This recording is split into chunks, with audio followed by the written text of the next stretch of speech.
सोचिए कोई इंसान अपनी पत्नी की लाश को 2 महीने तक घर में छुपा कर रखे।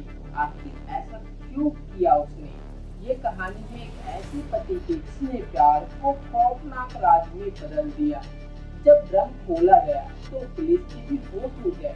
अंदर जो था उसने पूरे मोहल्ले को हिलाकर रख दिया। आइए इस कहानी और घटना को हम डिटेल में जान लेते हैं। अगर आप चैनल पर नए हो तो सब्सक्राइब कर लीजिए एंड वीडियो आप कहाँ से देख रहे हो अपना प्यार सुनिए and city name comment box में जरूर बताइएगा। बाकी वीडियो को ज़्यादा से ज़्यादा लाइक एंड शेयर जरूर कीजिएगा। मेरा नाम हेमंत है और जो आज की कहानी और घटना है वो तमिलनाडु के तिरुकुल्ला जिले से है, जहाँ पे एक थाना है आरंबक्कम थाना पड़ता है।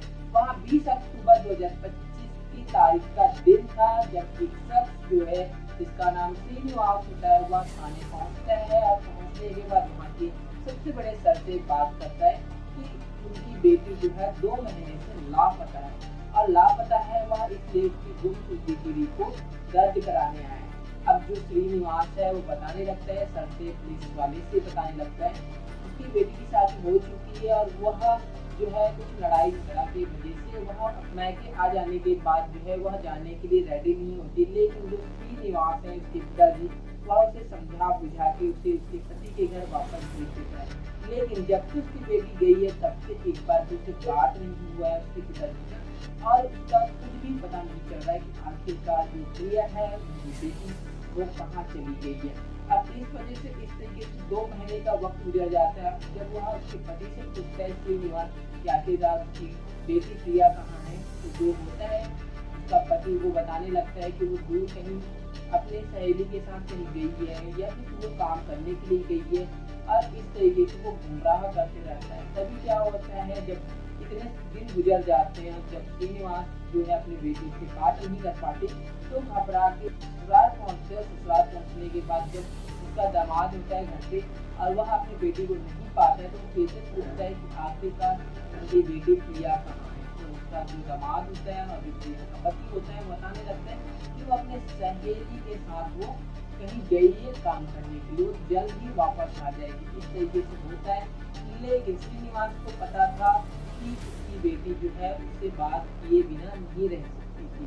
तो ऐसा कैसे हो सकता है कि वो 2 महीने तक बिना बात किए रह सके। श्रीनिवास है वह उसके बच्चों से भी पूछताछ करता है क्योंकि उसके 2 बच्चे हैं, एक 4 साल की बेटी होती है और एक 5 साल का बेटा होता है। उनसे श्रीनिवास पूछता है कि तुम्हारी माँ कहाँ है, तो दोनों बच्चे बताते हैं कि जब से वो यहाँ आए हैं उसके बाद जो है उसकी माँ जो है कहीं चली गई है और उनको खुद ही नहीं पता है कि वो कहाँ गई है। और उसके पिताजी बताते हैं कि वो जल्द ही वापस आ जाएंगे क्योंकि आज ही वो दोनों बच्चे बैठे हैं। अब इस तरीके से ताराचित होने के बाद जो है वो श्रीनिवास जो है वो घबरा जाता है और घबराने के साथ वहाँ आरंबक्कम थाना पहुँचने के बाद ये सारी पुलिस वाले को बताने लगता है। पुलिस वालों को जब ये जानकारी मिलती है पुलिस वालों को भी यही लगता है कि वो ना हो 2 महीने से लापता है, कहीं ना कहीं उसका पति जो है उसे मारकर दफना तो नहीं दिया या फिर उसके साथ कुछ कर तो नहीं दिया। इसलिए उसका FIR दर्ज कर लिया जाता है और FIR दर्ज होते ही मौके से उसके घर पहुंचते पुलिस वाले और पुलिस वाले जब उसके घर पहुंचते तो जो प्रिया का पति होता है उसे तुरंत हिरासत में ले लिया जाता है। हिरासत में लेने के बाद जब उसको थाने लेके आते हैं उसके बाद जब पूछा जाता है श्रीनिवास के सामने कि आखिरकार इनकी बेटी प्रिया कहाँ है और तुम्हारी पत्नी कहाँ है, तो जो उसका पति होता है वो तब भी वो निडर होकर बोलता है कि वो अपनी सहेली के साथ कहीं गई है काम करने के लिए, पैसे की तंगी थी इस वजह से वो कहीं काम करने के लिए चली गई होगी। अब इस तरीके से जो है पुलिस वाले के सामने वो बार बार बयान देते रहते हैं।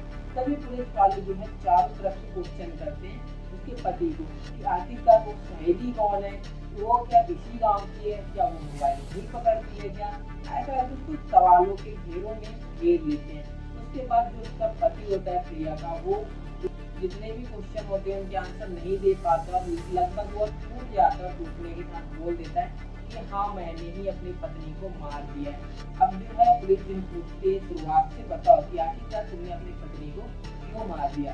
तो जिसका पति होता है वो बताने लगता है कि जो प्रिया है उसकी शादी उसी के साथ हुआ था, तब से लाइफ बढ़िया वैसे चल रहा था। लेकिन जो प्रिया है तो वो क्या करती है मोबाइल में बहुत ज़्यादा वो चैटिंग करती है, बात करती है और गैर मर्दों के साथ में अपना रिश्ता रखती जाती है। और जब भी वो मोबाइल मांगने की कोशिश करता था तो प्रिया जो है अपना मोबाइल उसे नहीं देती थी। इसी शक में वो था कि जो प्रिया है वो गैर मर्दों के साथ अवैध संबंध में है, वो अलग अलग लड़कों से बात किया करती थी। यही चीज उसे पसंद नहीं था और वो झगड़ा होके वो वापस अपने मायके चली जाती है और मायके जाने के बाद फिर से वापस आती है। फिर दिन जब वो अपने मायके से वो मेरे घर आती है फिर भी वो उसका बिहेवियर चेंज नहीं होता है। और 14 अगस्त 2025 का दिन जो है वो फिर से यही करती है। तो वो गुस्से में आके फिर क्या होता है, रात का वक्त होते रहते उसके गले को दबा के उसकी हत्या कर देते हैं और हत्या करने के बाद अपने घर में रखे नीले ड्रम में जिसमें पानी होता है उसे खाली करने के बाद जो है प्रिया के लाश को डाल देता है, उसे पूरी तरीके से ढक देता है ताकि किसी को पता न चले। और घर में रखे पौड़े को उठाता है